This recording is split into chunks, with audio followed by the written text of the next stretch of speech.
Elektroliz.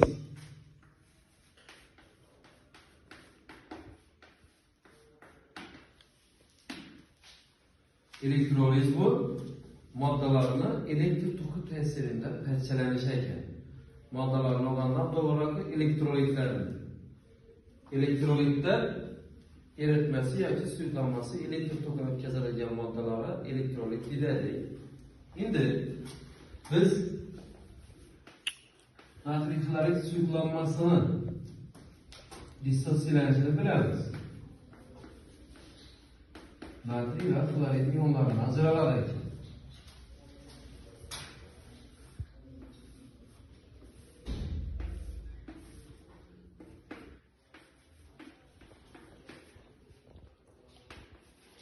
Elektr toki o'tkazganda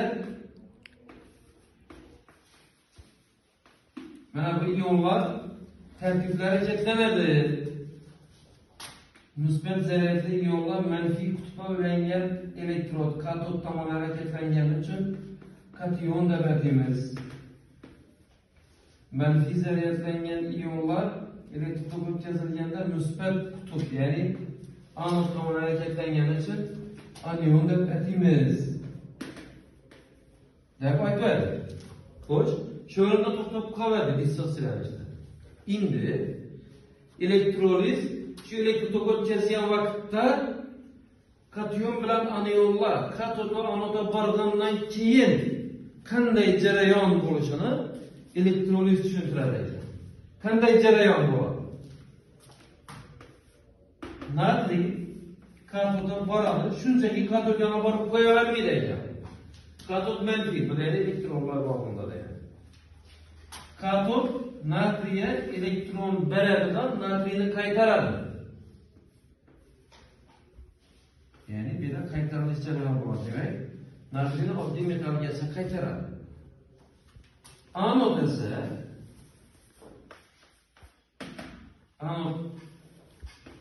manfiy zaryadli ion anod tomonidan yanına boradi. Anod yana borgandan keyin anod yana musbat. Xlordan elektronni, ortiqcha elektronni anod tortib oladi ekan.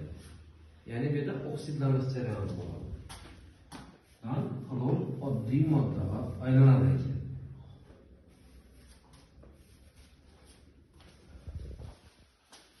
Ana endi natriy xloridda suyuqlanmada turib mana bu yerga elektroliz deb yozadigan bo'lsak, oldin katoddan chiqqan moddani yozamiz, keyin anoddan chiqqan moddani yozamiz. Ana endi bunday yozib bilamiz elektron balansini. Oksidlovchi 1 elektron oldi, qaytaruvchi 2 elektron chiqardi. Natriylarga chiqib xlorlardan bir qo'yamiz ekan, bu yerga chiqib bo'lsa tugayin bo'ladi. Qarang, dissotsiyalanish shiddatlari tok o'tkazishini sinab ko'ramiz ekan. Endi elektrolizni umumiy aniq ta'rifini aytamiz. Yana boshda moddalar elektr tok ta'sirida parchalanishi dedik bu. Endi ta'rifga keladigan bo'lsak, elektrolitlar suyuqlanmasi yoki eritmasidan elektr toki o'tkazilganda elektrodlarda sodir bo'ladigan oksidlanish qaytarilish jarayonlarini elektroliz deb aytiladi ekan. Tushundikmi? Yozib olamiz. Ana endi elektrolitlar suyuqlanma holatida bo'ladi, eritma holatida bo'ladi. Xo'sh, suyuqlanmada eritmenin ne farkı vardır? Suyuqlanma qattiq moddani o'zini qizdirish bilan suyuq holatda o'tkazilgani, eritma esa ana shu moddaning suvda eritilgani adashmaymiz. Ana endi sizlar bilan suyuqlanmalar elektroliz qilinganda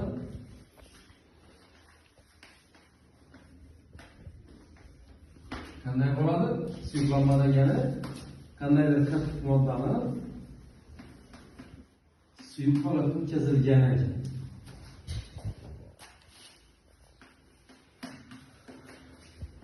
eritmada elektroliz qanday bo'ladi? Eritmasi ana o'sha moddani suv yoki boshqa erituvchida eritib turib tayyorlangan ikki komponentli sistemasi. Eritma va suyuqlanma. Endi katod tomoni kationga boradi. Demak, katoddan boshlasak. Kation. Natriy kationi, mis kationi, bu kationi. Hokazo. Metallarning kuchlanishiga to'g'ridagi barcha metal kationlari katod yana kelgan vaqtda suyuqlanmalarni o'zi qaytariladi. Mis bo'lsa mis holatida, oddiy modda holatida katod yuzasidan qoplanadi.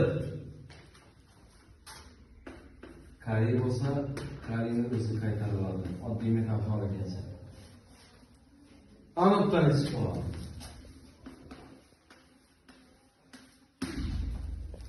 Anodda bilamiz, anionlar bo'ladi.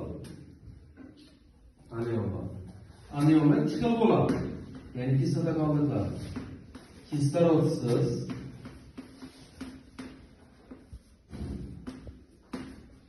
va kislorodli bo'ladi. Ikkalasining farqi kislorodsiz kislota qoldiqlari anodda o'zi oksidlanib, oddiy modda holida ajraladi. Mana shu yerdan bir narsa aytib o'tsak bo'ladi. Bu elektroliz boshida aytdik qoidasida elektr toki ta'sirida amaliyotda oksidlanish qaytarish dedik, to'g'rimi? Ishi ftor, aynan ftorga ham aytadigan bo'lsa, ftor ionini, ftor moddasini faqat elektroliz yo'li bilan olib bilamiz ekan. Boshqa hech qanday oksidlanish qaytarish yo'li bilan ftorni aylantirib bo'lmaydi ekan ftor ionini. Ya'ni bu bilan nima deymiz? Elektr toki ta'sirida bo'ladigan mana bu oksidlanish qaytarish reaksiyasi, ana biz o'rgangan oksidlanuvchi qaytaruvchini qo'shib amalga oshiriladigan oksidlanish qaytarish reaksiyasidan kuchliroq amalga oshirilgan. Kuchli bo'ladi ekan, chunki bu yerda tok ta'sirida bor. Shundaki farqi bor. Ana endi ikkinchi kislorodli kislota qoldiqlari. Sulfid, sulfat, karbonat, nitrat, fosfat va hokazo. Kislorodli kislota qoldiqlari ichiga bo'ladi suyuqlanmadi. Kislorodli kislota qoldiqlari, masalan, sulfat qoldiqlari bo'lsa, bu elektronni beradi, ana odamlar elektronni tanlov hosil bo'ladi. Sulfat kislota qaysi oksiddan hosil bo'ladi? Ya'ni ishora oltin guruhdan oksidlar darajasi yoki valentligi necha? 6 qadangmi? Demak, ishora valentligi 6 bo'lsa, oltin guruhdan o'sha 6 valentli oksidi chiqadi. Chunki isovosi sulfat hosil qilib turamiz biz. Plus yanında kislorod gazdan chiqadi ekan. Shundaki suyuqlanmalarning jarayoni ikki xil bo'ladi ekan. Kislorodsiz kislota qoldig'i bo'lsa, o'zi kislota qoldig'i bo'lsa, ikki xil modda, kislorod va shu qoldiqqa mos keluvchi oksid hosil bo'ladi ekan. Shunda gapirang farqini. Endi ranglayanda mana bunday qilib ranglab qo'yamiz. Bir misol yozamiz. O'rtaroqda bitta misol. Masalan, testda tushgan savol bor. Kaliy karbonat suyuqlanmasi elektroliz qilinganda kaliy massasidan necha litr gaz chiqadi degan savol bor. Demak, boshqa elektrolizni bilishimiz kerak. Kaliy karbonat dissosiyalanganida bilamiz. Kaliy kationlari bilan karbonat anionlari bo'ladi. Ana endi bularni oksidlanish qaytarilishi. Katodda kaliy qaytariladi va oddiy kaliy metali chiqadi. Demak, mana bu yerda kaliy metali yozamiz. Plus anoddan chiqadi. Anodda karbonat kaldı. Demek karbonat hidrolit çıkadı. Özgenen ne çıkadı eken? Kislorod çıkadı eken. Demek karbonat hidrolit bilen kislorod çıkadı eken. Şimdi elektron balansını düzenledik. Sinasiyat arasında düzüp beğendik bu. Evet. Başka elementlerini denge bağlamaz. Keyin oksidalçı bir elektron aldı, kaytarıcı 4 elektron çıkardan 4 Hoş, buna 4 koydu. Bir koyamız mı? Bir doğru, kesinlikle bir koyuladı. Rengi karmadan giden de neçe duruyor ya? 2. Hani böyle çıkıyorsa renk olur. Eğer kali karbonat tuzunu üzerine perçelep kızdırıp perçelemen deseniz şimdi motor koymayacağız. Yani natriy klorit ya da yazılan natriy klorit sülflanmasını kızdırıp perçelep natriy klorit olarak koymuyor. Lakin şunu sülflanları tutup elektroliz etsek çık buradaki bir masraflarını alsa buradaki. Şimdi genç sülflanma elektrolizi. Ana indi eritme elektrolizi yapacağız. Eritmede indi özgürlüğü. Çünkü eritme ve sülflanmanın ne farkı var? Eritmede ne var? Suvun gelişi katot bilen anıt jarayanlarını özgertiredi. Katot anıt desem. Farkı var, okşaşlamalarını bilip alamiz.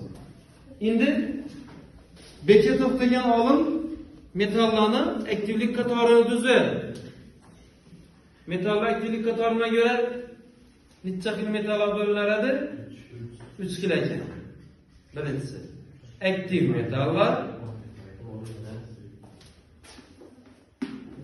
Aktiv metallar qaysilar keladi bunlar? Litidan tutib magnigacha. İkinci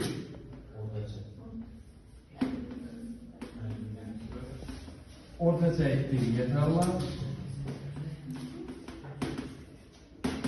Alüminyum magnidan keyin turibmi?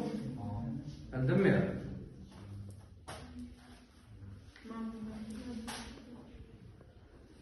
Alüminiyda vodoroddan bo'lgan metallar o'rtacha aktiv metallar ekan.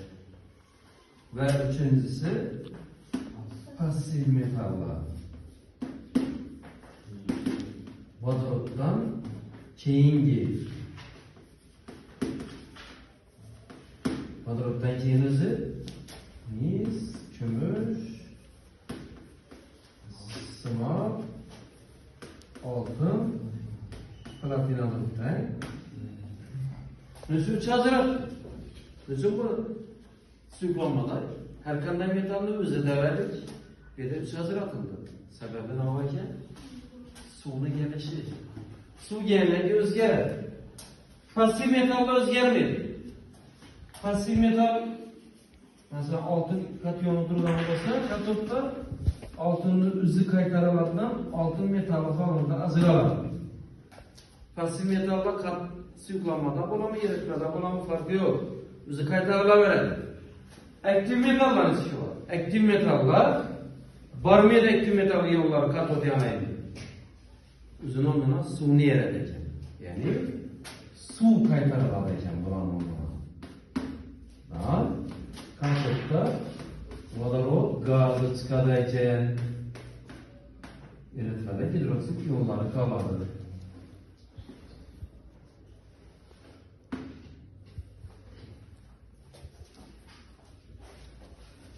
Demek, metal iyonları eritmenin üzerinde kalıp ketaveradi ekan. Aktivde. Lekin sülflanmada qaytarib turadi, aktiv metallar. Ana endi o'rtacha aktiv metallardan ish ko'radi. O'rtacha aktiv metallar bilamiz, passiv bilan aktivni o'rtalig'indami?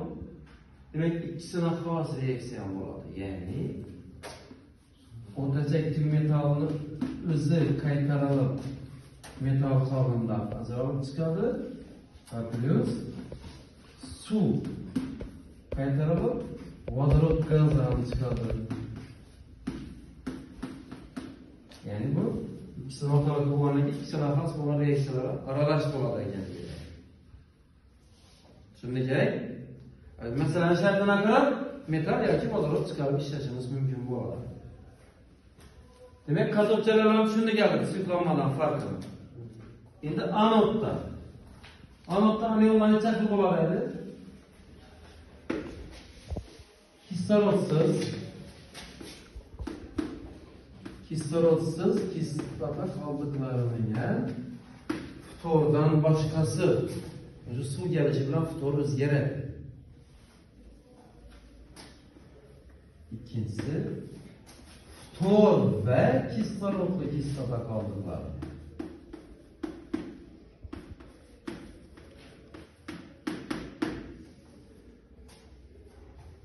Kislorodsiz kislota qoldiqlari suyuqlanmada bo'lanmi, eritmada bo'lanmi ftordan tashqarisi qoladi. O'zi oksidlanadi ekan. Elektronlari oddiy modda holida ajralib chiqariladi ekan. Lekin ftor va kislorodli kislota qoldiqlari endi bular oksidlanmaydi, anodga bormaydi ekan. O'zini o'rnina nima yarar ekan? Suvni eradi, ya'ni birovni o'rnina anodda suv oksidlanadi ekanlar. Kislorod gaz ajralib chiqar ekan. Va eritmada vodorod kationlari qoladi ekan. Demak, passiv metal bilan suyuqlanmaning katodi bir xil ekan va ftordan boshqa kislorodsiz kislota qoldiqlarini suyuqlanma eritmadagi holati bir xil bo'ladi ekan. Ana qolganlari farq etar ekan. Tushundikmi? Yozib olamiz.